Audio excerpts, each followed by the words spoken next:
So, naalala nyo pa itong basement guys, yung balak natin gawing parang work from home office / man cave. Well, na-delay siya since super busy tayo, but now we have a bit of time and most importantly, some awesome PC parts. Last we left off the basement, kaka-paint lang natin itong dalawang walls na ito ng dark gray color, and I'm gonna be honest guys, mahirap i-maintain yung mga dark walls lalo na pag match siya katulad nito. Actually, mas mahirap pa siya i-maintain kaysa sa white kasi mas halata mo yung mga dumi and scuffs. Although one upside nitong dark nating walls is pag meron dyang gagamba, hindi mo siya makikita. So, if you don't see it, it cannot hurt you is what I always say. Also, my dudes, kung balak nyo gumawa ng ganitong dark na wall, it is a must na matte finish yung gagamitin yung paint. Kasi pag ginawa nyong satin or gloss itong pintura dito, any imperfection sa surface ng wall is halatang halata mo, lalo na pag nasinagan ng araw. Now, another improvement dito sa room since then ay nagpakabit ako nitong tatlo nating 40-watt rectangular lights para super bright dito sa kwartong ito kahit gabi. And pinalitan ko na rin ng mas social na roller blinds itong nasa window. So, check this out my dudes.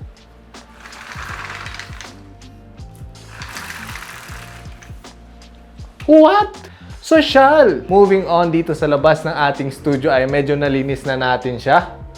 Yan, may kitchen. Medyo okay na yung kitchen natin. And then over here, meron tayong mga, you know, backdrops para moody. But for now, concentrate muna tayo dito sa office / work cave kung saan dito rin mag-edit ng videos ang ating future video editor. To start things off, kailangan natin ng table. Bam! There we go. Meron tayong standing desk for productivity. Next, we are going to need a chair. Magic!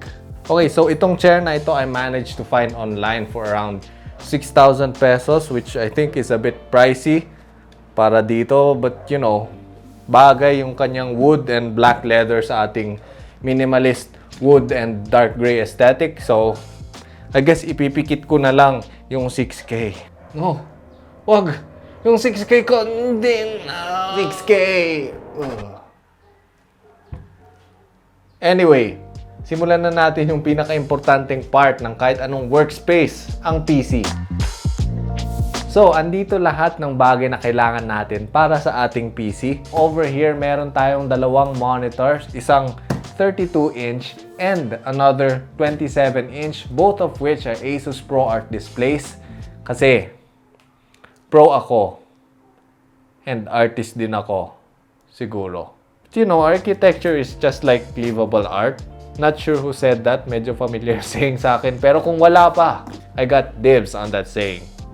Anywho, the reason I got ProArt monitors is because 100% ang sRGB coverage nila and 100% REC 709 wide yung color gamut. What that basically means ay accurate yung colors na nire-represent nitong monitors na ito. So kung ano yung nakikita natin sa monitor, pag nag-print tayo sa sRGB accurate na printer is magkaparehas dapat sila ng kakalabasan ng mga kulay. Also, REC or Rec 709 ay standard na camera encoding color space for HD TV. So, very useful itong mga monitor na ito for video content creation. Anyway,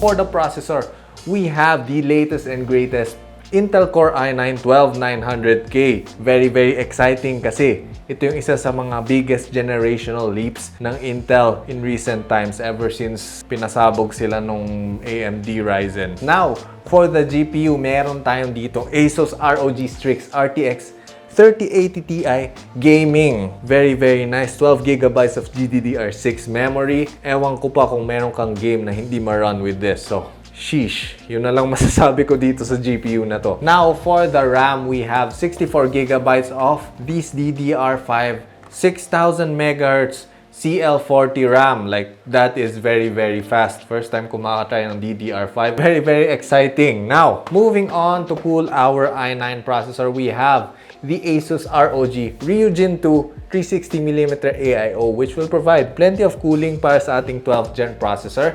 As for the storage naman, meron tayo ditong 2TB nitong M.2 NVMe SSD, which will allow our PC to boot up faster than you can say schmiggle-smiffins. Now, lahat ng components na ito will coexist within this beautiful motherboard, the Asus ProArt Z690 Creator Wi-Fi, which I'm not gonna lie, my dudes, that is one of the sexiest motherboards na nakita ko. Very, very architecture-y with the clean lines and the choice of textures and materials. I really like this one. Itong clear na part reminds me of the polycarbonates na ginagamit natin for the roofing and the cladding.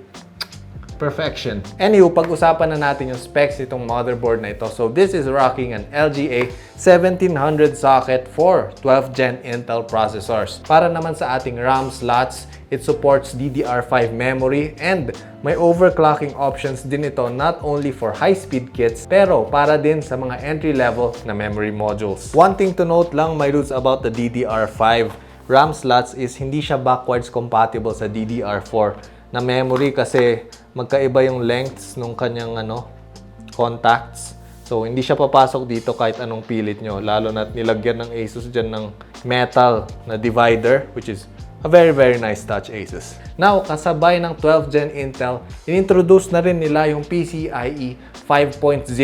So, kung titignan natin dito, mayroon itong dalawang slots dito is PCIe 5.0 ready. So, yung kagandahan ng PCIe 5.0 ay 2 times siya ng bandwidth or data transfer speed ng PCIe 4.0 at around 512 gigabits per second, which is crazy fast. Now, katabi ng PCIe slots na yan, meron tayong M.2 slots dito, dito, dito, and then meron pa yata dito for a total of 4 M.2 slots. Halos kasing dami na yan nung mga Fast and Furious movies. Ilan na ba ngayon?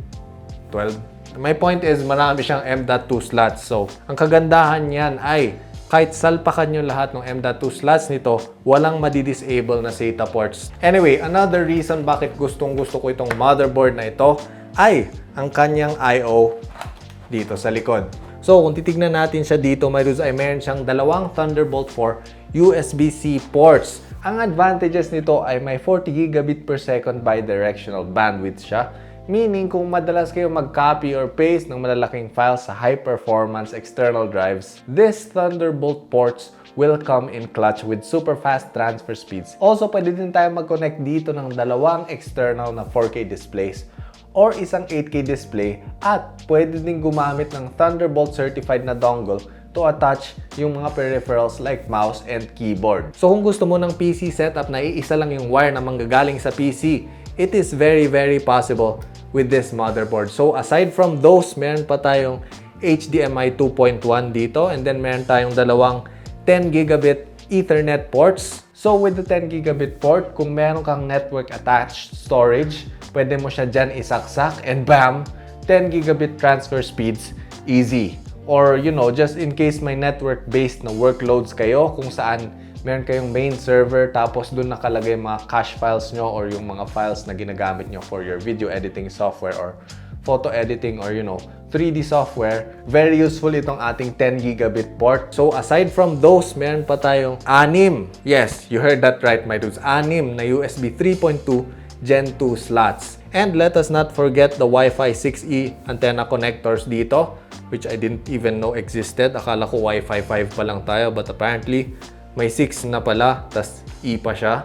So I bet that is gonna be really fast. Anyway, below that ay meron tayong BIOS flashback button right here and some audio jacks. So all in all, this motherboard is looking very, very future-proof, my dudes. Now, along with all those hardware na nabanggit ko, ay may mga Asus exclusive software and firmware din that comes with this motherboard. Tulad ng AI overclocking kung saan automatically i-adjust nito yung system natin to deliver optimal performance para sa ating content creation workflows. Then may AI cooling din ito kung saan depende sa CPU temperatures natin, gagamit siya ng proprietary algorithm para i-calculate yung lowest na fan speed required to effectively cool our system and keep the fan noise down. At meron din itong two-way AI noise cancellation. So to put it simply, halimbawa nasa video call ka, alisin ito yung ingay sa kapaligiran mo, both para sa'yo and para sa kausap mo. Also, did I mention na may free 3 months Adobe Creative Cloud din tayo for every purchase of this motherboard. So, yay!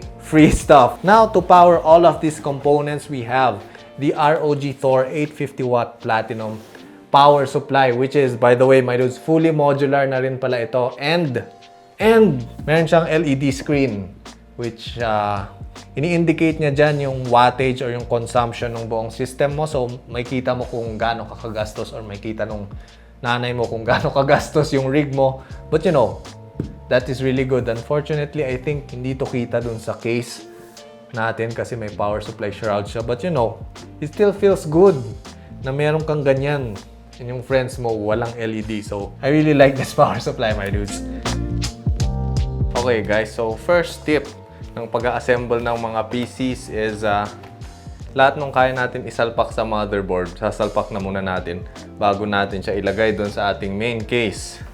So yung kagandahan nitong M.2 SSD slot nitong motherboard, my dudes, ay toolless na siya or screwless. Ibig sabihin pwede lang natin isalpak itong M.2 SSD natin like so. So hindi na natin kailangan i-screw yung M.2 natin. So itong LGA 1700 socket is kakaiba na yung opening niya. Boom. Bam. Nakikita niyo yung maliliit na pins na yan, my dudes. Huwag nyo nga hawakan yan kasi once na may na-bend dyan, sira na yung motherboard nyo. Yes, this is the most expensive and most important part ng PC, ang processor. Oh, very very nice packaging. Let us open our CPU. Pag hawakan nyo, palaging ganito, my dudes, huwag nyo hawakan yung contacts sa likod. So make sure na ganyan yung hawak nyo. Then open it. Pagtapatin ang golden triangle dun sa little black triangle ng ating motherboard. Give it a little wiggle to make sure na tama. Nakaseat siya sa socket natin. Close. Boom. And this should just pop right off. And there you go.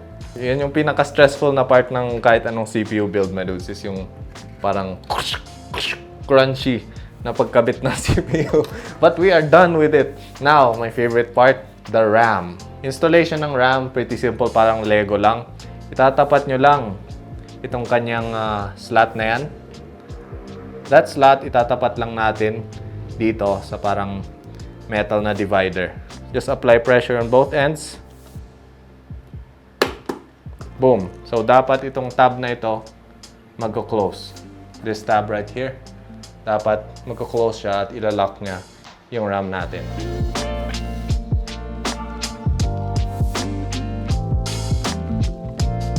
Alright, and there you go. Basically, lahat ng pwede natin isalpak sa motherboard ay naisalpak na natin.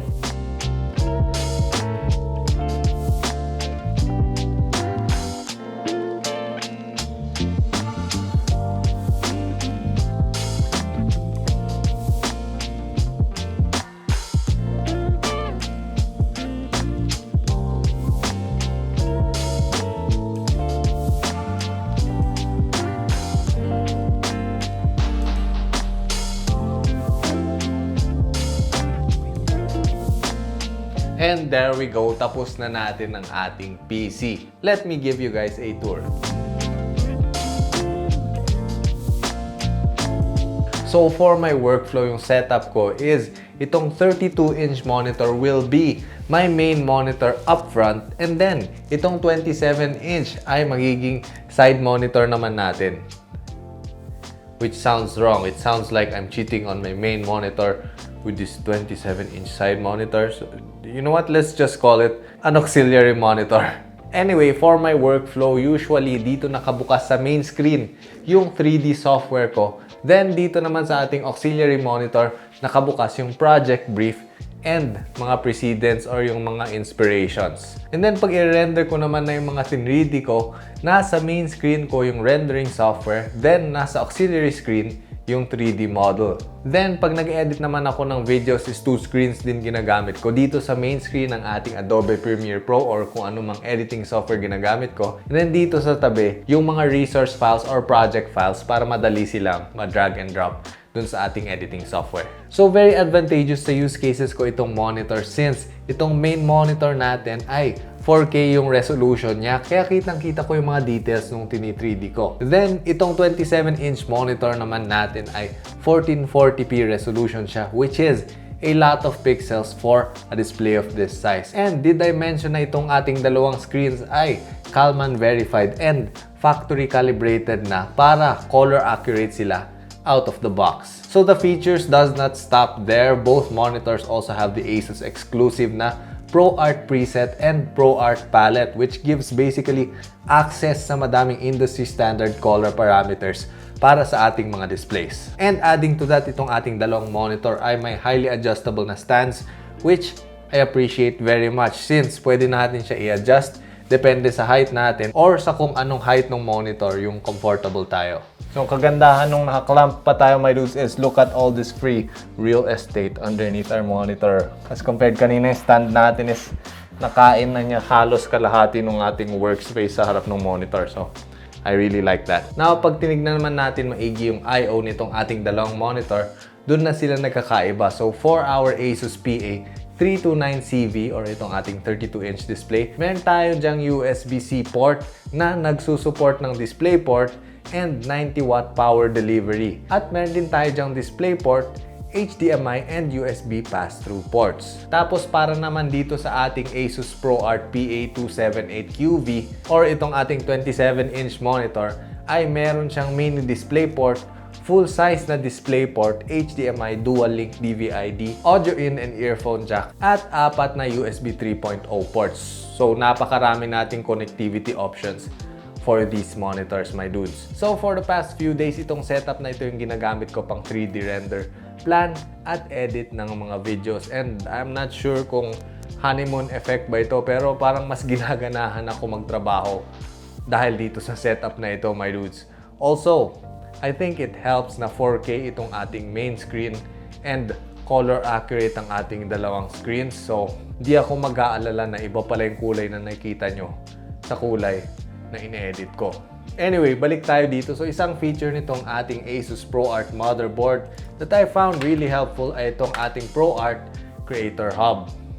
So, basically, this is an interface that lets me monitor and control lahat ng ProArt series na products ko tulad nitong ating dalawang display and yung motherboards. Anyway, my dudes, kung interesado kayo dito sa ating mga ProArt na monitors or ang ating ProArt na motherboard, I'll put links down in the description below. And with that, dito ko natatapusin ang ating video. Enjoy some PC B-rolls.